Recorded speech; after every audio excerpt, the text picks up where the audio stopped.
السلام علیکم ورحمۃ اللہ وبرکاتہ۔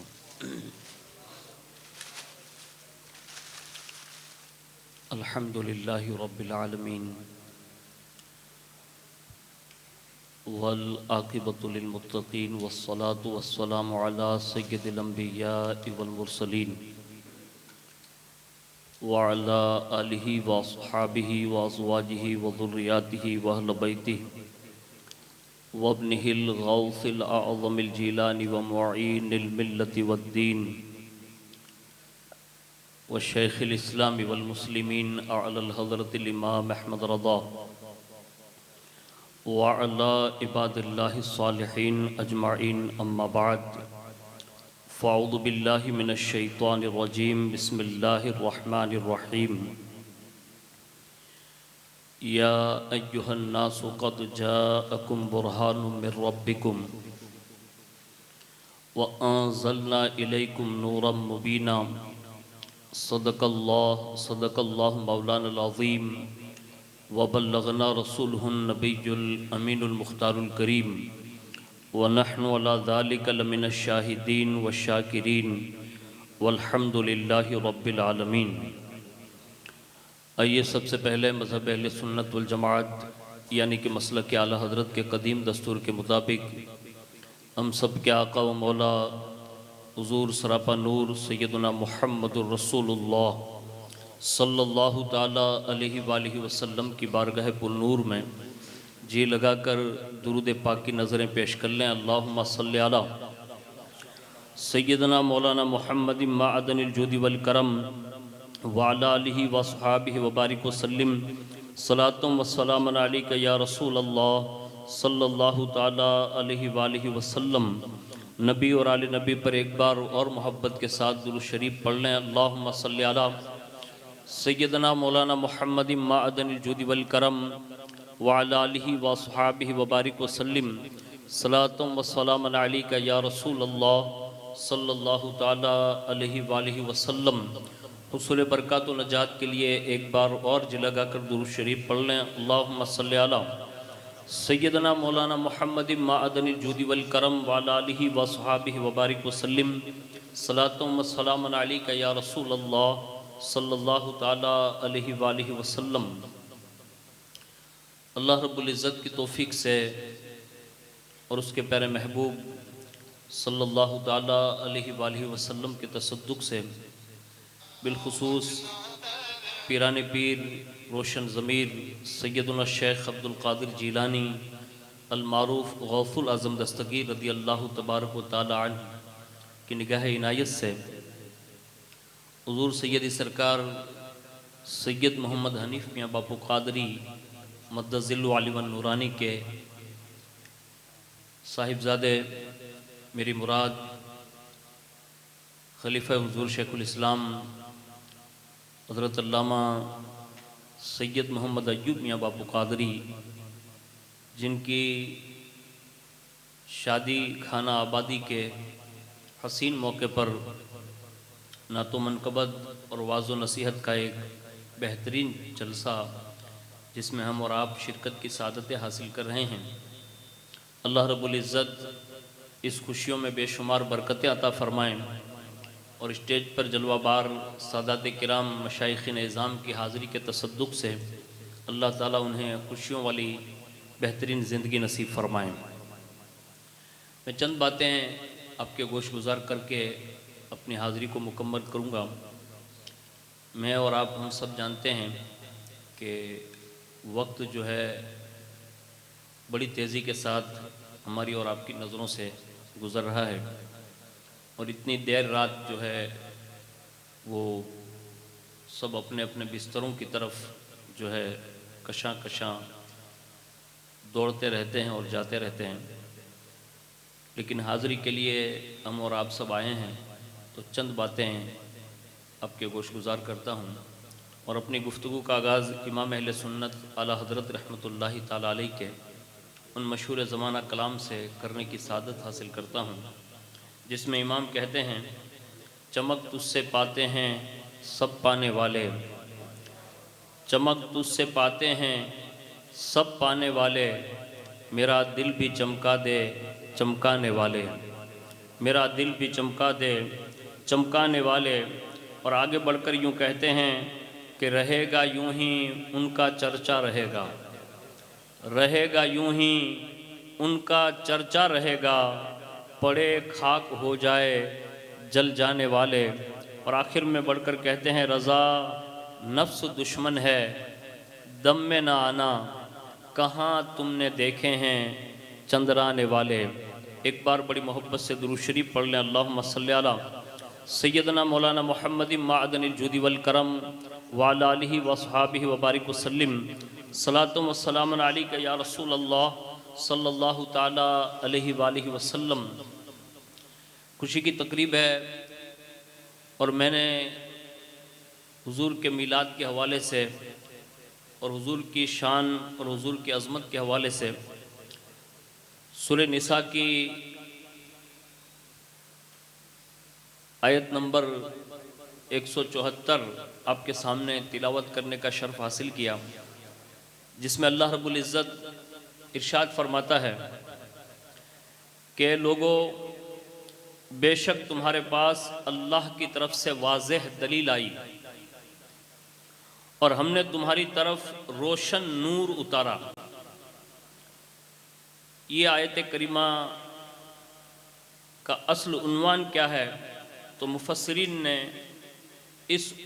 آیت کے عنوان کا نام ہی شان مصطفیٰ رکھا ہے، یعنی یہ قرآن عظیم میں تو ایسے ہر آیت حضور کی شان بیان کرتی ہے، لیکن اس میں جو ہے حضور صلی اللہ علیہ وسلم کی خصوصی جو شان بیان کی ہے کہ حضور صلی اللہ علیہ وسلم کی نبوت کسی زمانے میں یا کسی جگہ یا کسی قوم کے لیے خاص نہیں، بلکہ یہ عام اعلان ہے کہ لوگوں تمہارے پاس وہ تشریف لائے جو سر سے لے کر پیر تک سراپا اللہ کی معرفت کی دلیل ہے۔ یعنی اللہ رب العزت نے اپنے محبوب کو سراپا دلیل بنا کر اپنی معرفت کی اس فرش گیتی پر بھیجا، اور آگے فرماتے ہیں کہ جن کی صداقت پر اتنے معجزات عطا فرمائے، اتنے معجزات عطا فرمائے، اتنے معجزات عطا فرمائے کہ جس پر منکرین کی عقلیں حیران ہو گئی۔ یعنی بندہ کبھی یہ تصور نہیں کر سکتا تھا، اللہ نے وہ ساری چیزیں جہاں ساری عقلیں ہینٹ ہو جائیں، اللہ نے اتنے بڑے مرتبے پر اور اتنے بڑے معجزات کے ساتھ اپنے محبوب کو روئے زمین پر مبعوث فرمایا۔ اس میں سے ایک اشارہ کرتا ہوں جس سے یہ آپ کو اندازہ ہوگا کہ حضور صلی اللہ علیہ وسلم اس زمانے میں شب معراج لامکہ تشریف لے جا رہے ہیں، جہاں آسمان کی طرف جانا تو بہت دور کی بات ہے، آدمی کے کسی ہوا میں پرواز کرنا یا چاند کی طرف جانا یہ بھی تصورات میں نہیں تھا۔ یعنی جہاں برق نام کا کوئی لفظ بھی نہ تھا، اس زمانے میں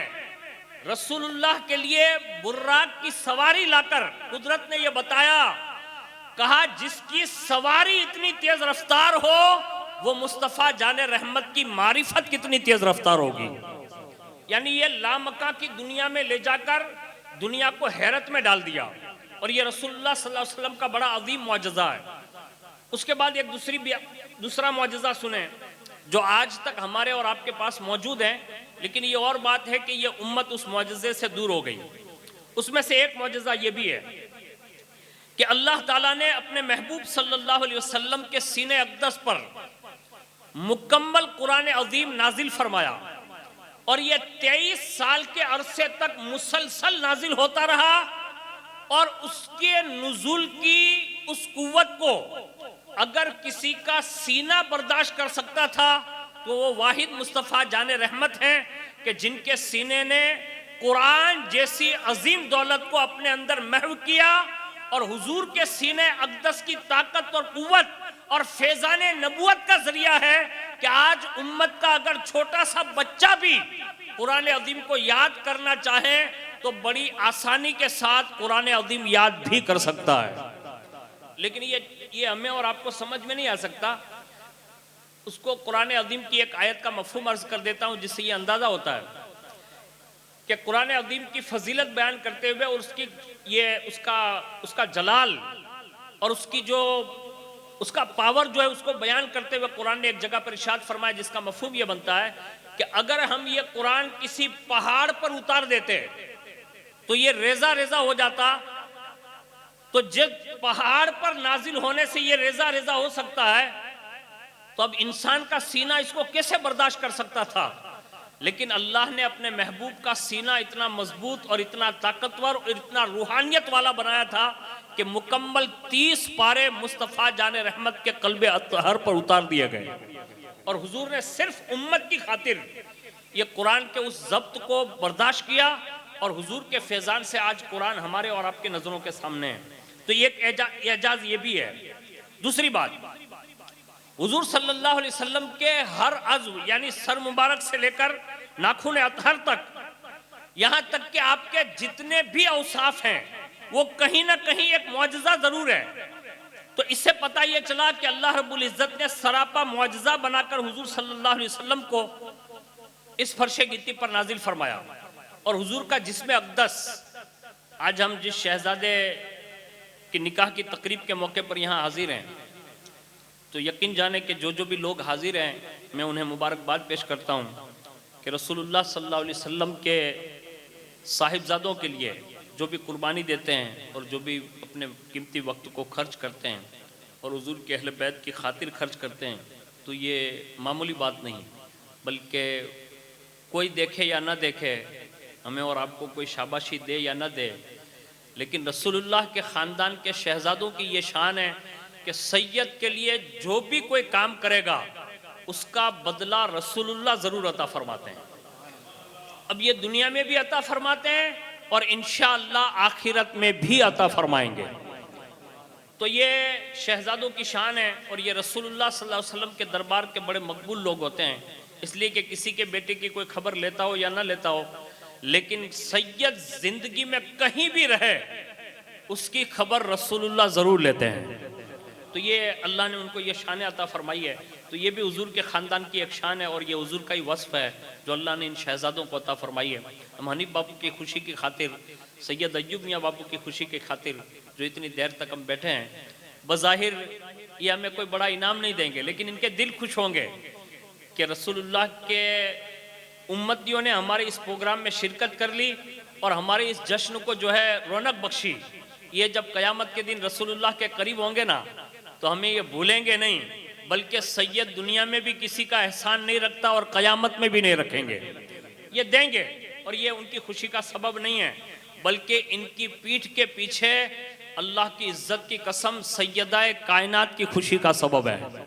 یہ رسول اللہ صلی اللہ علیہ وسلم کے خاندان کی یہ شان ہے، اور ہم سب اس میں شریک ہیں۔ اللہ کرے ان کی خوشیوں میں ہم شریک ہوئے ہیں، اور اللہ تعالیٰ ان کے صدقے میں قیامت کے دن رسول اللہ کی شفاعت ہمیں اور آپ کو نصیب فرما دیں۔ تو میں حضور کے اعجاز کی بات کر دوں اور اسی پر اپنی گفتگو کا اختتام کر دوں، جس سے آپ کو اندازہ ہوگا کہ ہم نے جس نبی کا کلمہ پڑھا ہے، حضور کے سر انور سے لے کر باقاعدہ ناخن اطہر تک سراپا اللہ رب العزت نے آپ کو معجزہ بنا کر بھیجا، یعنی برہان بنا کر بھیجا، یعنی اللہ کی معرفت کی دلیل ہے۔ اور بزرگوں نے تو یہاں تک لکھا ہے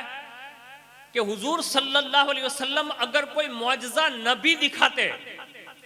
تو حضور صلی اللہ علیہ وسلم کا سراپا اور حضور کا جسم اقدس اس شان کا اللہ نے بنایا تھا کہ صرف حضور کو دیکھتے دیکھتے لوگوں کو اللہ کی معرفت نصیب ہو جاتی۔ اور یہ کوئی میری ہوا میں فائرنگ نہیں ہے، اس کی ایک مثال دیتا ہوں۔ حضور تو بہت بڑے ہیں اور حضور سے بڑا کوئی نہیں، اللہ کے بعد سب سے بلند حضور ہیں، لیکن میں اس کو سمجھانے کے لیے ایک مثال دیتا ہوں۔ میں نے جب حضور مجاہد ملت کا یہ قول پڑھا نا تو مجھے تعجب ہوا، اور یہ سمجھانے میں میرے لیے آسانی ہو گئی۔ حضور مجاہد ملت علیہ رحمہ لکھتے ہیں کہ حضور غریب نواز جب ہندوستان تشریف لائے تو کم و بیش یعنی قریبی ملک میں جسے ہم ملتان اور لاہور کہتے ہیں، یعنی یہ پورا سفر لاہور یا کراچی تک کا جو سفر آپ نے فرمایا اور وہاں سے پھر ہندوستان تک تشریف لائے، یہاں تک آئے، تو یہ جو اس وقت اکھنڈ ہندوستان تھا، لیکن اس علاقے تک پہنچنے تک کم از کم 1600 خاندان نے صرف غریب نواز کا چہرہ دیکھ کر کلمہ پڑھ لیا تھا. یعنی حضور کی 1450 سال بعد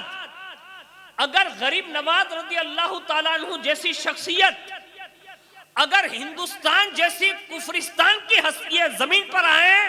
تو رسول اللہ کے نائب کو دیکھ کر اور عطائے رسول کو دیکھ کر اگر 1600 خاندان کلمہ پڑھ سکتے ہیں تو پھر رسول اللہ تو رسول اللہ ہے. یعنی حضور کا چہرہ ہی ایسا بنایا تھا. یہ حضور کے اعجازات میں سے تھے. یہ اور بات ہے کہ جب ضرورت پڑی اور کافروں نے مطلب طلب کیا اور جس نے جب بھی معجزہ کے لیے کہا حضور نے دکھایا یہ دلیل ہوتا ہے نبوت کی اور یہ اللہ کی طرف سے انہیں حکم ہوتا ہے. لیکن حضور کی شان یہ ہے کہ حضور کو بنایا اس شان سے ہے کہ اللہ نے حضور صلی اللہ علیہ وسلم کے جسم اقدس کو اتنا لطیف بنایا اتنا لطیف بنایا اتنا لطیف بنایا اتنا لطیف بنایا کہ حضور کے جسم اقدس کی لطافت کو کما حقہ کوئی بیان نہیں کر سکتا. حالانکہ حضور کے جسم اقدس کا رواں رواں بال مبارک یہ سب معجزات ہیں لیکن اس کے باوجود بھی حضور کے جسم کو اگر مکمل طور پر اگر کوئی بیان کرنا چاہے تو اس کو بیان نہیں کر سکتا. اس کو میں ایک بزرگ کی زبان سنا دیتا ہوں جس سے یہ آپ کو اندازہ ہوگا کہ حضور کتنے لطیف ہیں اور حضور صلی اللہ علیہ وسلم کے جسم اقدس آپ کی روحانیت کتنی بلند تر ہیں اس تک کسی کی رسائی نہیں. اس میں سے ایک بزرگ فرماتے ہیں حضرت سیدنا شیر ربانی میاں شیر محمد صاحب وہ کہتے ہیں کہ دنیا میں ایک گروہ ہے یعنی ایک جماعت ہے جو 300 ہیں. ایک دوسری جماعت ہے وہ 40 ہیں. ایک تیسری جماعت ہے جو 3 ہیں یا 30 ہے اور ایک ہے. یعنی یہ خاص جماعت کا انہوں نے نشاندہی فرمائی اور وہ کہتے ہیں کہ اس ایک کی روحانیت سے یعنی جو 300 پھر اس کے بعد 40 اور اس کے بعد 30 یا 3 یا 1 اس ایک کی روحانیت سے حضور صلی اللہ علیہ وسلم کا جسم مبارک 70 درجہ لطیف تر ہے. اب یہ 30 یہ 300 یہ 40 یہ 30 اور یہ 3 اور یہ 1 کون ہے؟ تو احادیث میں ملتا ہے کہ یہ وہ جماعت ہیں جو اللہ کے یہاں اولیاء کی جماعت میں مقبول ترین ہوتے ہیں. اس میں جو 1 ہوتا ہے یعنی آخر میں جو 1 کہا وہ اپنے زمانے کا غوث قطب اور فرد کی منزل پر فائز ہوتا ہے. یعنی جہاں ایک فرد کامل کی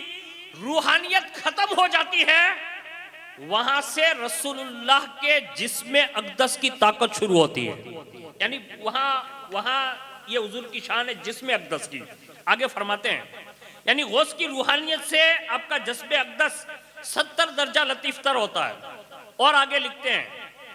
کہ اللہ رب العزت نے اپنے محبوب کے جسد مبارک کو یعنی صرف جسم مبارک کو ساری مخلوق سے اعلیٰ افضل اطیب اطہر اکرم اشہر انور اظہر اور امجد بنایا. اور یہ سارے اس میں تفضیل کے سگے یعنی حضور کے جسم کے برابر کوئی ہو ہی نہیں سکتا. ساری مخلوقات میں اگر سب سے بہترین جسم اگر کسی ذات کو دیا تو وہ محمد الرسول اللہ کو عطا فرمایا. اور اس جسم اقدس کی شان تو ہم اور آپ بیان نہیں کر سکتے لیکن ان کا جس کو عکس بنایا اس کے حوالے سے خود حضور نے خود بیان فرمایا. ایک جگہ پر ارشاد فرماتے ہیں حضور کہا میرے بیٹے حسن کے جسم سے جس کا جسم ٹچ ہو جائے گا یعنی امام حسن مجتبیٰ کی شان بیان کی. حضور نے کہا جس کا جسم میرے حسن کے جسم سے ٹچ ہو جائے تو فرمایا اللہ اس پر جہنم کی آگ کو حرام فرما دیتا ہے. یہ امام حسن پاک کی شان بیان کی اور حضور صلی اللہ علیہ وسلم کا عکس کامل اللہ نے حضرت امام حسن کو شبیہ بنایا تھا مشابہ بنایا تھا. ان کے جسم سے اگر کسی کا جسم لگ جائے تو اللہ اس پر اس کے دوسرے کے جسم پر آگ کو حرام کر دیتا ہے. تو اب بتائیے حضور کے جسم اقدس کا عالم کیا ہوگا. یعنی حضور کے جسم اقدس کے فضائل اور کمالات اللہ کے نزدیک کتنے بلند ہوں گے. آگے فرماتے ہوں کہ کمالات میں بھی اللہ نے آپ کو اعلیٰ بنایا، افضل بنایا. اور حضور صلی اللہ علیہ وسلم کے جسم اقدس کی سب سے بڑی خوبی جو ہر محدث نے، ہر مورخ نے اور ہر سیر نگار نے جو سب سے زیادہ بیان کیا ہے وہ یہ تھی کہ کائنات میں جتنے بھی جسم والے لوگ رہے، یعنی جس کو بھی اللہ نے جسم دیا، آپ اور ہم دیکھتے ہیں کہ ابھی شروعات ہے گرمی کی، ابھی تھوڑی دیر پہلے لائٹ گئی تھی نا تو دیکھا ہوگا آپ نے کہ سب پسینہ پسینہ ہو گئے، یعنی ہمارے اور آپ کے جسم سے پسینہ نکلتا ہے. اور پسینہ جب سوکھ جاتا ہے تو پھر وہ اپنا کام کرنا شروع کر دیتا ہے، یعنی اس میں سے بو نکلتی ہے. لیکن قربان جائیں، حضور کو اللہ نے جسم ہی اتنا خوبصورت اور اتنا حسین عطا فرمایا تھا، کمال والا، کہ حضور کے جسم اقدس پر جب پسینہ نکلتا تو ایسا لگتا تھا جیسے موتی ٹاک دیے گئے ہو. اور جب وہ پسینہ مبارک سوکھ جاتا تھا تو باقاعدہ اس سے خوشبو مہکنے لگتی تھی. اور مدینہ شریف میں تو اس حد تک لوگوں کو یہ اعتقاد تھا کہ جب ان کے یہاں شادیاں ہوتی تھی تو باقاعدہ صحابہ اور صحابہ کی بیویاں اپنے بیٹے اور بیٹیوں کی شادیوں کے موقع پر حضور کا پسینہ طلب کرتے، اور باقاعدہ ازواج مطہرات وہ پسینہ لے کر دیتی، یا کوئی صحابیہ جو جہاں حضور آرام فرما ہوتے وہ لا کر دیتی، اور جب ان کی بیٹیوں کو یا بیٹوں کو لگاتے تھے تو پھر وہ لگانے والوں کا گھر بھی مہکتا تھا، اور پھر ان کو مہک والا گھر کہہ کر پکارا بھی جاتا تھا، یہاں تک کہ نسلن بعد نسلین اس بیٹی کے یہاں جو اولادیں پیدا ہوتی تھی اللہ انہیں بھی خوشبو والا پیدا فرماتا تھا. اب جب حضور کے پسینے کی خوشبو سے خاندان میں بیٹے در بیٹے خوشبو والے ہو سکتے ہیں تو جن سیدوں کے جسم میں حضور کا مقدس خون اور نور یکجا کر دیا گیا ہو ان کی خوشبوؤں کا عالم کیا ہوگا. یہ حضور کے اعجازات ہیں جو اللہ نے ان خاندان والوں کو عطا فرمائے. آگے سنیے، اللہ کے پیارے حبیب صلی اللہ علیہ وسلم کے اعجازات میں سے یہ بھی ہے جس کو حضرت انس نے بیان کیا کہ حضور کا رنگ مبارک اتنا نہایت صاف ستھرا اور چمکدار تھا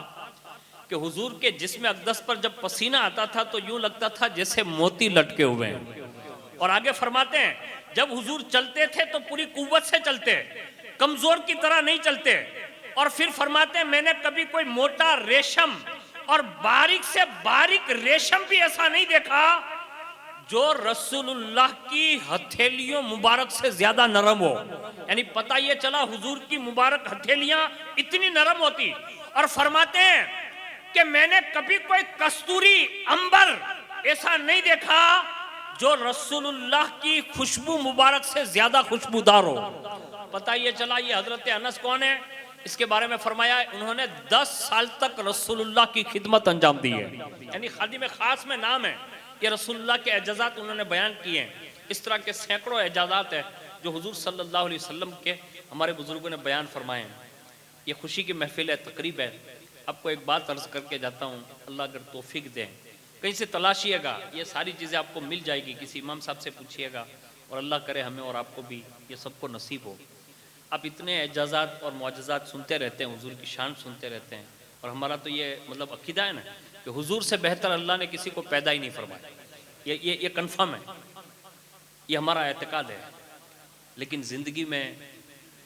حضور کو خوش کرنے کے اور اللہ اگر توفیق دے تو یہ تمنا کرنی چاہیے کہ جیتے جی ایک بار کم از کم اگر حضور کرم فرمائیں اور اپنے دیدار سے مالا مال فرمائیں. حالانکہ ہماری آنکھیں اس قابل ہے نہیں، ہمارے عمل اس قابل نہیں ہیں، لیکن اگر حضور چاہ لیں اور وہ جب چاہیں جسے چاہیں اپنے دیدار سے مالا مال فرماتے ہیں. ہماری اور آپ کی تمنائیں بڑی ہوتی ہے کہ اللہ حضور کا مدینہ دکھائیں، حضور کا گنبد دکھائیں، سنہری جالیاں دکھائیں. بے شک یہ بڑی تمنا ہے،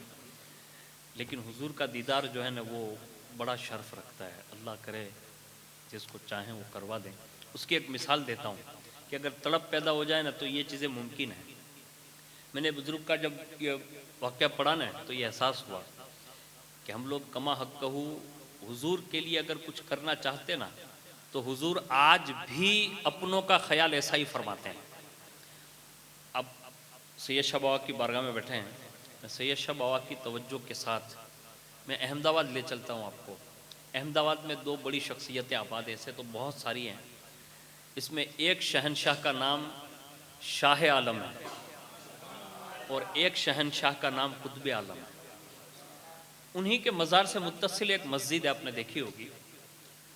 تو وہاں 2 تخت رکھے ہوئے ہیں، یعنی لٹکائے ہوئے. اب جب وہاں جائیں گے تو وہاں تختی لگی ہوئی ہے. اس میں اصل واقعہ یہ بنا کہ حضرت شاہ عالم بابا رحمۃ اللہ تعالی علیہ بچوں کو دین کی تعلیم دیا کرتے تھے. اور آج الحمدللہ ہمیں اور آپ کو گرو ہونا چاہیے اس بات پر کہ ہم کسی عام بندے کی مجلس میں نہیں بیٹھے ہیں. ایک تو رسول اللہ کے خاندان کی محفل میں بیٹھے ہیں، اور دوسرا سونے پہ سہاگا یہ کہ الحمدللہ ایک عالم دین کے نکاح کی خوشی کی تقریب کی مجلس میں حاضر ہیں. اور یہ سید شاہ بابا کے خاندان سے تعلق رکھتے ہیں جو دارالعلوم شمس تبریز سے فارغ ہیں. ہمیں اور آپ کو خوشی ہونی چاہیے کہ آج وہ اپنے دادا کا مشن زندہ کر رہے ہیں. اور الحمدللہ جہاں بھی وہ جاتے ہیں تو سید شاہ بابا کے صدقے میں بہت بہترین مطلب لوگوں کے دلوں میں آج بھی وہ جگہ کیے ہوئے ہیں. تو میں یہ عرض کر رہا تھا کہ شاہ عالم بابا رحمۃ اللہ تعالی علیہ بچوں کو تعلیم دیتے تھے. ایک دن بیمار ہو گئے اور بیماری اتنی شدت سے مطلب زور پکڑ گئی کہ 8 دن تک ادارے میں نہیں آ سکے، یعنی پڑھانے کے لیے جا نہیں سکے مدرسے میں. اور جب 8 دن کے بعد واپس آئے تو بچوں کو کتاب کھلوائی اور جہاں سے چھوڑ کے گئے تھے وہ سبق نکالا. اور جیسے وہ نکالنا تھا تو بچوں نے کہا کہ حضور یہ تو آپ نے پڑھا دیا، یعنی کون کہہ رہے جو درس میں شامل تھے. تو آپ نے فرمایا میں یہیں سے تو چھوڑ کے کہا نہیں حضور آپ نے 8 دن میں یہاں تک پڑھایا. تو کہا میں تو بیمار تھا، میں تو آیا ہی نہیں. اب اس کے بعد رسول اللہ صلی اللہ علیہ وسلم کی طرف سے توجہ ہوئی اور باقاعدہ شاہ عالم بابا رحمۃ اللہ تعالی علیہ کو حضور خواب میں تشریف لا کر انہیں پیغام دیتے ہیں. کہا بیٹے تیری تڑپ میں نے دیکھی تھی کہ تو امت کے بچوں کو بڑی دلچسپی سے پڑھاتا ہے اور تجھے اپنی غیر حاضری پسند نہیں نا، اس لیے میں نے اپنی شان تیری بچوں پر شفقت دیکھتے ہوئے اور تیری یہ بچوں کے ساتھ تعلیم کا ذوق دیکھتے ہوئے میں نے تیرے بچوں کا سبق ناگا ہو یہ مجھے گوارا نہیں. تو جو بچے کہہ رہے تھے نا کل کہ تم نے یہاں تک پڑھایا ہے وہ تم نہیں تھے.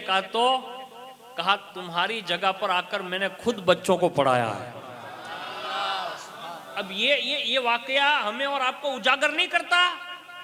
کہ اگر رسول اللہ کے خاندان کا بیٹا اگر حضور کی امت کا اتنا درد رکھے تو مدینہ چھوڑ کر امت کے لیے اور اپنے بیٹے کے لیے خود رسول اللہ تشریف لاتے ہیں. اور اس سے بڑھ کر مجھے گجرات کی سرزمین کی فضیلت بھی سمجھ میں آتی ہے کہ حضور نے کرم فرمایا اور گجرات کی سرزمین پر کچھ بچوں کو حضور نے خود بنفس نفیس درس عطا فرمایا. اور آج بھی وہ تخت جو ہے اس کے بعد شاہ عالم بابا نے نکال کر بطور تبرک رکھ دیا. آج بھی ہمارے بزرگ لوگ کہتے ہیں کہ وہاں جو بھی دعا مانگی جاتی ہے نا وہ قبول ہوتی ہے. تو یہ حضور کے اعجازات میں سے ہیں کہ حضور جب چاہیں جسے چاہیں اسے نوازتے ہیں. تو یہ واقعہ میں نے اس لیے بیان کر دیا کہ آج کی مجلس سے یہ لے کر جائیں کہ زندگی میں حضور کی روزانہ ایک کم از کم نعت سن لیں گے. یوٹیوب بھری پڑی ہے، خاص کر کے اویس قادری صاحب کو آپ سنیں گے نا تو آپ کے دل کے ارمان کھل جائیں گے اور حضور کی یاد آئے گی. اور جب حضور کی یاد آئے نا تو ایک آیت تلاش کرنا یہاں سے جانے کے بعد سورہ توبہ کی آخری آیتیں 2، اس کو کہیں سے بھی تلاش کرنا، کسی سے پوچھنا یا یوٹیوب پہ سرچ کرنا، آپ کو مل جائے گی. اور جب وہ مل جائے اس کو پڑھیے گا. اور ایک آیت ہم روزانہ امام صاحب سے سنتے ہیں جس کو آیت درود کہتے ہیں، ان اللہ و ملائکتہ یصلون علی النبی. یہ 2 آیتوں کو پڑھنے کی عادت بنا لیجئے. اور اس کے بعد ایک درود شریف ہے، کوئی بھی آپ کو درود شریف آتا ہو آپ پڑھیں 5 مرتبہ. یہ 3 کام آپ کرتے رہیں گے. اللہ سے امید کیجئے کہ ہمارے بزرگوں نے لکھا ہے کہ ان قریب رسول اللہ کرم فرماتے ہیں اور اپنی زیارت سے مالا مال فرماتے ہیں. ایک عمل یہ ہمارے بزرگوں نے لکھا ہے. اور دوسرا حضور غوث پاک سے کسی نے پوچھا تھا، یعنی ڈائریکٹ غوث پاک سے یہ سوال ہے کہ حضور اگر حضور صلی اللہ علیہ وسلم کا دیدار کرنا ہو تو کیا کرنا چاہیے؟ تو حضور غوث پاک نے بڑا آسان مطلب یہ وظیفہ بتایا. اس سے پہلے فرمایا جب پیر کی رات آئے، یعنی سوموار کی رات، یعنی رویوار گزرے اور پیر کی رات، کہا صاف ستھرا لباس پہن غسل کر لے اور اس کے بعد پورا اپنا کمرہ یعنی حجرہ جہاں سونا ہو بستر وغیرہ اس کو خوشبودار کر لیں اور مدینہ شریف کی طرف رک کر کے الصلاۃ والسلام علیکہ یا رسول اللہ، الصلاۃ والسلام علیکہ یا حبیب اللہ، اور اللہم صلی علی سیدنا محمد کما تحب و ترضا لہ، یہ درود شریف پڑھ اور بغیر کسی سے بات کیے ہوئے سو جا، حضور کرم فرمائیں گے اور اپنے دیدار سے مالا مال فرمائیں گے۔ یہ حضور کے اعجازات میں سے ہے کہ حضور آج بھی اپنے جس امتی کو چاہیں اپنے دیدار سے مالا مال فرماتے ہیں۔ تو آج خوشی کی تقریب میں آئے ہو تو کم از کم سیدوں کے دربار سے اور بالخصوص سادات کرام کے دادا جان حضور سید شاہ بابا کے دربار سے یہ لے کر جائیں کہ یہ 2 آیتیں تلاش کریں گے اور یہ 3 درود شریف میں نے بتائیں، یہ 3 درود شریف کہیں سے تلاش کر کے آج سے یہ اپنی عادت بنائیں گے۔ اللہ تعالیٰ مجھے آپ کو سب کو ان باتوں پر عمل کی توفیق عطا فرمائیں، اور جس خوشی کی تقریب میں حاضر ہیں اللہ رب العزت اس خوشیوں کو دوبالا فرمائیں، اللہ ان کی زندگی میں بے شمار برکتیں عطا فرمائیں، جیتے جی بار بار 100,000 بار انہیں حج و عمرہ کی سعادت عطا فرمائیں۔ آخر میں سید شاہ بابا کے صاحبزادے حضور سیدی سرکار سید محمد حنیف میاں باپو قادری مدد ذلہ علی النورانی کو اس موقع پر مبارکباد پیش کرتا ہوں، بالخصوص حضور سیدی سرکار سید محمد ایوب میاں باپو قادری مدد ذلہ علی النورانی کو بھی مبارکباد پیش کرتا ہوں۔ اللہ تعالیٰ ہمیں اور آپ کو سچی اور پکی اہل بیت کی محبت نصیب فرمائیں اور اسی پر ہم سب کا خاتمہ بالخیر فرمائیں، آمین برحمتک یا ارحم الراحمین۔